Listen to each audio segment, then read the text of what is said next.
महाराष्ट्र में भक्त हुए श्री त्रिलोचन जी, परम संत सेवी, श्री पंडरीनाथ भगवान के चरणों में ही रहते थे। पति पत्नी दोनों निवास करते थे, उनके कोई संतान नहीं थी, तो इसलिए उन्होंने जीवन भर क्या नियम अपनाया कि जो भी धन आदि उनके पास था, जो भी वैभव था, उन्होंने वो पंढरपुर आने वाले वैष्णवों की सेवा में खर्च करने का उसका मन बनाया कि यहां इतने दर्शनार्थी आते हैं, सबका भोजन प्रसादी सामग्री हमारे घर में बना करेगी। तो श्री त्रिलोचन जी पंढरपुर आने वाले दर्शनार्थियों को घर बुलाकर के प्रेम से भोजन पवाते थे। और जितने भी दर्शनार्थी दर्शन करके पंढरपुर से जाते थे, वो अन्य संतों को कह देते, बोले कहां जा रहे हो? बोले पंढरपुर जा रहे हैं। बोले भैया पंढरपुर जा रहे हो तो त्रिलोचन जी के यहां जाना, उनके यहां भोजन प्रसादी बहुत बढ़िया संतों के अनुकूल बनाते हैं। बड़ी ख्याति हो गई महाराज जी, अब तो जितनी भीड़ पंढरपुर विठल मंदिर में, उतनी भीड़ त्रिलोचन जी के घर के बाहर संतों की, दर्शनार्थियों की, सब प्रसाद पाने के लिए जाते। त्रिलोचन जी और उनकी पत्नी बड़े प्रसन्न कि इतनी संतों की सेवा हम कर पा रहे हैं, ये हमारा सौभाग्य है। धीरे धीरे दोनों वृद्ध अवस्था को प्राप्त हो गए। दोनों वृद्ध हो गए तो अब इतनी सामग्री बना नहीं पाते, कोई सेवक नहीं था, स्वयं बनाते थे पति पत्नी मिलकर के। अब तो ऐसा हो जाता, कभी कभी दाल लग जाती, जल जाती, रोटियां सेकते तो रोटियां जल जाती।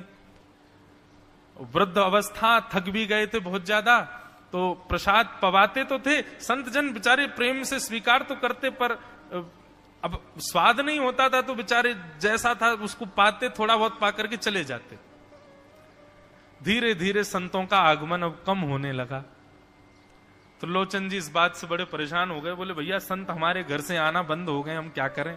तो श्री त्रिलोचन जी महाराज ने बाहर एक बड़ा सा कुछ होर्डिंग जैसा लगा दिया, उस पर लिख दिया कि अंदर कोई संत सेवा आदि के लिए एक सेवक की आवश्यकता है। अगर किसी के अंदर सेवा भाव हो तो वो आकर के भीतर संपर्क करे। सेवा, ब्रजवासी सेवा, गौ सेवा, इन सब सेवाओं के प्रकल्प में यदि आप सेवक की कामना करोगे तो कहीं ना कहीं किसी ना किसी रूप में ठाकुर जी आएंगे सेवा के लिए। त्रिलोचन जी ने बाहर लिख दिया कि भाई संत सेवा के लिए सेवक की आवश्यकता है, यदि कोई सेवा भावी सेवा करना चाहता है तो भीतर आके संपर्क करे। अब यह बोर्ड पढ़ लिया हमारे श्री पंडरीनाथ भगवान ने, और श्री विठल भगवान एक छोटे से बालक का रूप धारण करके त्रिलोचन जी के यहां पहुंच गए। त्रिलोचन जी के यहां पहुंचे, त्रिलोचन जी बैठे थे। बोले साहब जी, आपने बाहर लिख रखा है संत सेवा के लिए यदि कोई इच्छुक हो तो भीतर आके संपर्क करे, मुझे सेवा करनी है। त्रिलोचन जी और उनकी पत्नी देखें, बोले कितना छोटा सा बालक है, कितना प्यारा है, ये तुम्हारे माता पिता नहीं है?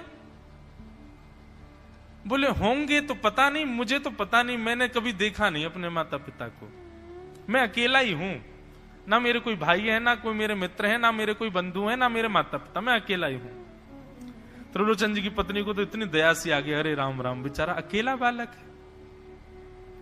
अच्छा चलो ठीक है, तुम यहां सेवा कर लेना, लेकिन कुछ नियम है उनको सुन लो। सबसे पहले तो अपना नाम बताओ, तुम्हारा नाम क्या है? विठल भगवान ही थे, वो तो छोटे से बालक के रूप में गए थे। बोले मेरा नाम है अंतर्यामी। त्रिलोचन जी बोले नाम सुनकर के तो ऐसा लगता है जैसे सच में अंतर्यामी है क्या?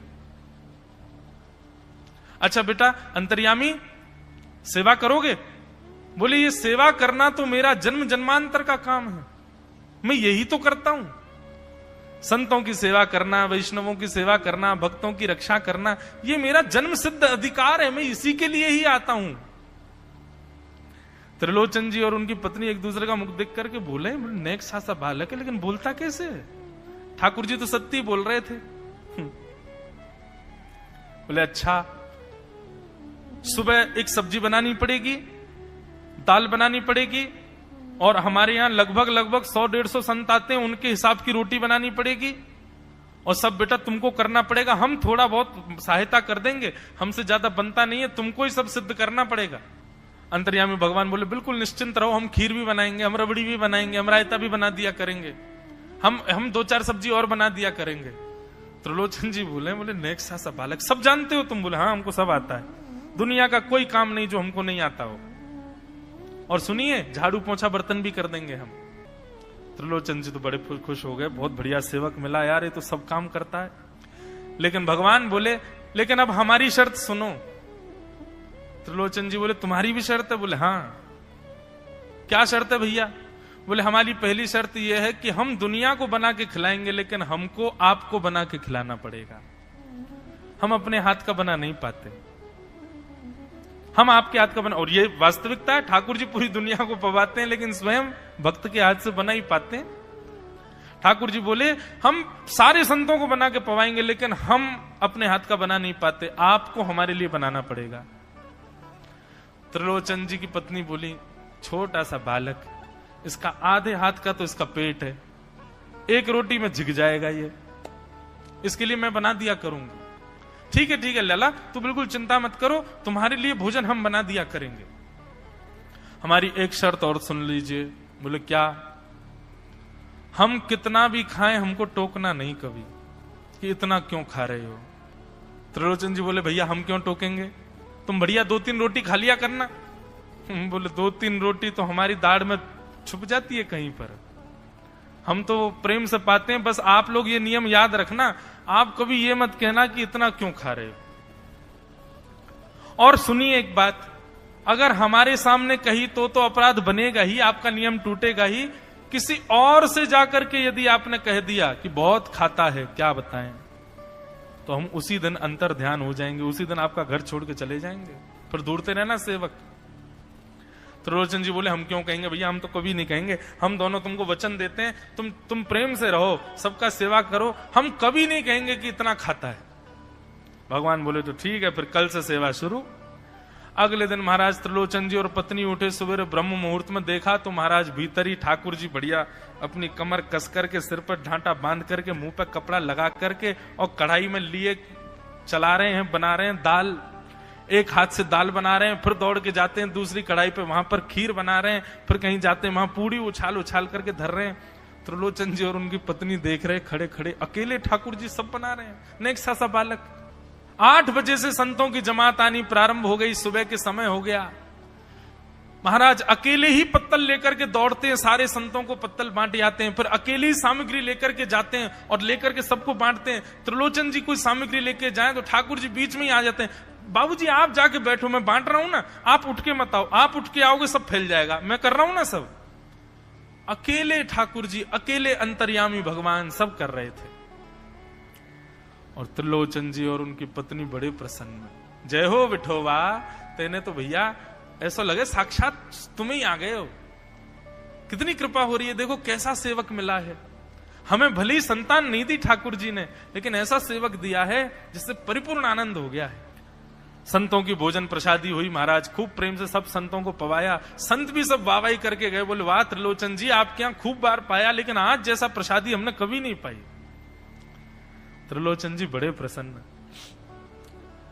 सब संत चले गए, भगवान तुरंत पोंछा लिया है, पूरे फर्श को मार्जन कर दिया, सब बिल्कुल सारी दरी वरी समेट करके रख दी, सब पत्तल आदि सबको व्यवस्थित कराए, सारे बर्तन मांज करके धर दिए, सब बिल्कुल व्यवस्थित करके, और आकर के ठाकुर जी सामने बैठ गए। मैया अब सेवा हमारी तो पूर्ण हो गई, अब हमारी पेट पूजा करो, अब आप लगो रसोई में, हमारे लिए बनाओ। वो तो इतने भाव में आ गए, अरे मेरे लाला मैं अभी बना के लाती हूं। सुंदर सुंदर सब्जी बनाई, सुंदर रोटी बनाई, सुंदर खीर बनाई, थोड़ी थोड़ी एक एक दोना, 2-2 दोना मान लो सब्जी बनाई, 2-2 दोना खीर बना दी, 10-5 पूड़ी बना दी, ठाकुर जी की बढ़िया थाली लगाई, थाली लगा करके सामने धर दी। अंतर्यामी भगवान बैठ गए, प्रेम से पाने लगे, पाते जाए महाराज, वो तो खाते जाए, खीर उठा करके पी जाए, सब्जी उठा के पी जाओ, और लाओ मैया भूख लगी है जल्दी लाओ।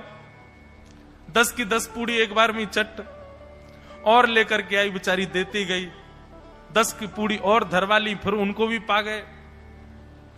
अब मैया ने इतनी सामग्री बनाई थी, बोले मैया भूख लगी है जल्दी जाओ, आटा मारो, फिर से सेको, बढ़िया लेके आओ सामग्री, आपसे हमने कही थी कि आपको हमको पवाना पड़ेगा। नहीं बेटा तू बिल्कुल बैठो रहे। अरे भैया मुझे तो लगी नेक्स्ट सो पेटया को, ये तो कुआ है पूरा, कितना डाल दो भरे कोई ना।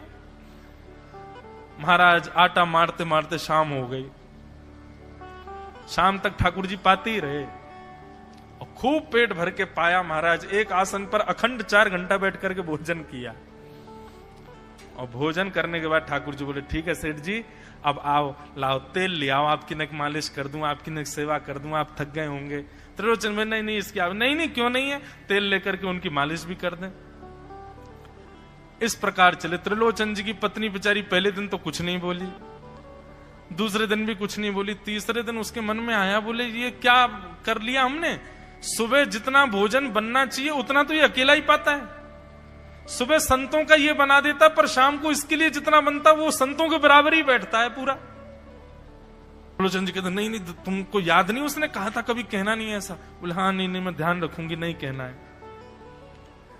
लेकिन अंतर्यामी भगवान तो खूब प्रेम से घर के सारे काम कर रहे हैं उनके। महीना 1.5 महीना बीत गया, खूब आनंद से सेवा चल रही थी। एक दिन त्रिलोचन जी की पत्नी पड़ोस में किसी के पास बैठी थी, तो पड़ोसी तो होते ही हैं सब घर के बात बोलने वाले, उन्होंने कह दी, बोले कि आपके घर में तो आजकल बड़ी खुशहाली आ गई है। त्रिलोचन जी को देखा, चेहरे पे कैसा तेज आ गया, लाल लाल टमाटर जैसे गाल हो गए उनके।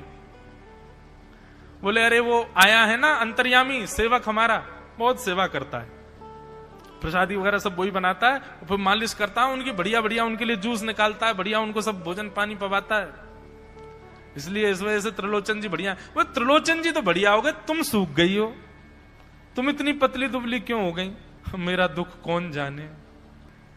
वो सबकी सेवा करता है पर अपनी सेवा मुझसे करवाता है।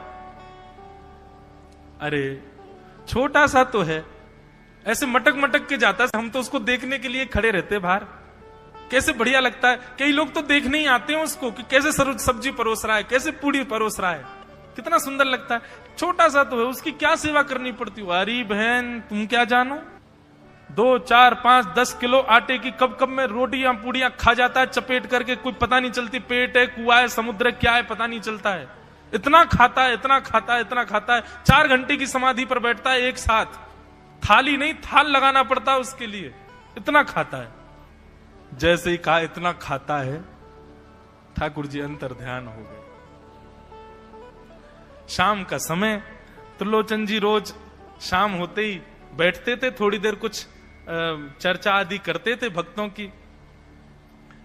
त्रिलोचन जी ने बुलाया, अंतर्यामी, ओ बेटा अंतर्यामी कहां हो, जल्दी आओ, चलो शाम हो गई है, थोड़ी देर बैठे कुछ सत्संग करें कीर्तन करें।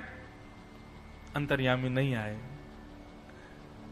पूरे घर में खोज लिया ठाकुर जी नहीं मिले, रसोई घर में खोज लिया ठाकुर जी नहीं मिले, पड़ोसियों से पूछ लिया नहीं मिले, सब्जी मंडी देख आए ठाकुर जी नहीं मिले, पूरा पंढरपुर देख लिया लेकिन ठाकुर जी नहीं मिले। त्रिलोचन जी बड़े उदास हो गए, पत्नी से कहने लगे पता नहीं कहां चला गया, कहां गया होगा पता नहीं। देवी तुमने उससे ये तो नहीं कह दिया था कि इतना क्यों खाते। बोले नहीं मैं तो कान पकड़ती हूं, मैं कभी नहीं कहती उससे। बोले किसी और से तो नहीं कहा था ना तुमने, क्योंकि उसने वचन दिया था ऐसा कहोगे तो मैं चला जाऊंगा। बोले हाँ आज एक गलती हो गई, पड़ोसी के पास बैठी थी, उससे बात करते करते मेरे मुख से गलती से निकल गया कि अरे उसके लिए तो बहुत बनाना पड़ता है, 10 किलो आटा खा जाता है, इतना खाता है, तो निकल गया था। समझ गए। बोले ओहो इसीलिए चला गया, उसको पता चल गया कि तुमने कह दिया है तभी चला गया है। त्रिलोचन जी और उनकी पत्नी दोनों श्री पंडरीनाथ भगवान मंदिर के दहली पर जाकर के बैठ गए। जाकर के ठाकुर जी के आगे हाथ फैला करके कहने लगे, बोले नाथ, हे पंडरीनाथ, आपने हमको संतान नहीं दी, पुत्र नहीं दिया, पुत्री नहीं दी जीवन में, हमने कभी उसकी अपेक्षा नहीं की, हमने कभी आपसे शिकायत नहीं की कि हमको संतान क्यों नहीं दी है। पर नाथ, एक सेवक हमारे जीवन में आया, और जब से वो सेवक आया हमारे यहाँ संतों की सेवा होने लगी, हमारे यहाँ कीर्तन होने लगा, हमारे यहाँ सत्संग होने लगा, हमारे यहाँ खूब आनंद की उमंग होने लगी। उस सेवक ने हमको आपसे और प्रेम करवा दिया। ठाकुर जी, हम आज आपसे दोनों भीख मांग रहे हैं, हमें कुछ मत दीजिए, आप भी मत मिलिए हमको इस जन्म में, लेकिन हमारे उस सेवक अंतर्यामी को हमको वापस कर दीजिए भगवान, वो जहां कहीं भी हो उसको वापस भेज दो हमारे पास। ऐसा कहकर के रुदन करने लगे, नेत्रों से आंसू गिरने लगे, चरणों में प्रणाम करके श्री पंडरीनाथ भगवान को रुदन करने लगे त्रिलोचन जी और उनकी पत्नी। इतने में ही स्वर सुनाई दिया, बाबूजी। अंतर्यामी का स्वर सुनते ही पीछे मुड़ करके देखा तो पीछे तो कोई दिखा नहीं।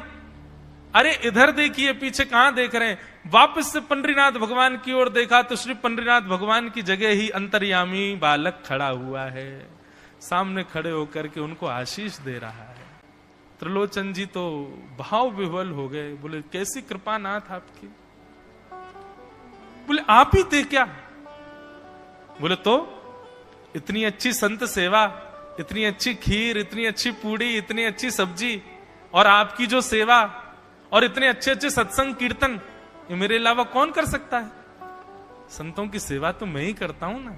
आपने संत सेवा के लिए सेवक मांगा था, इसलिए मैं ही आपके यहां चल करके आ गया। और श्री त्रिलोचन जी पर अद्भुत कृपा करके भगवान ने उनको कृतार्थ किया।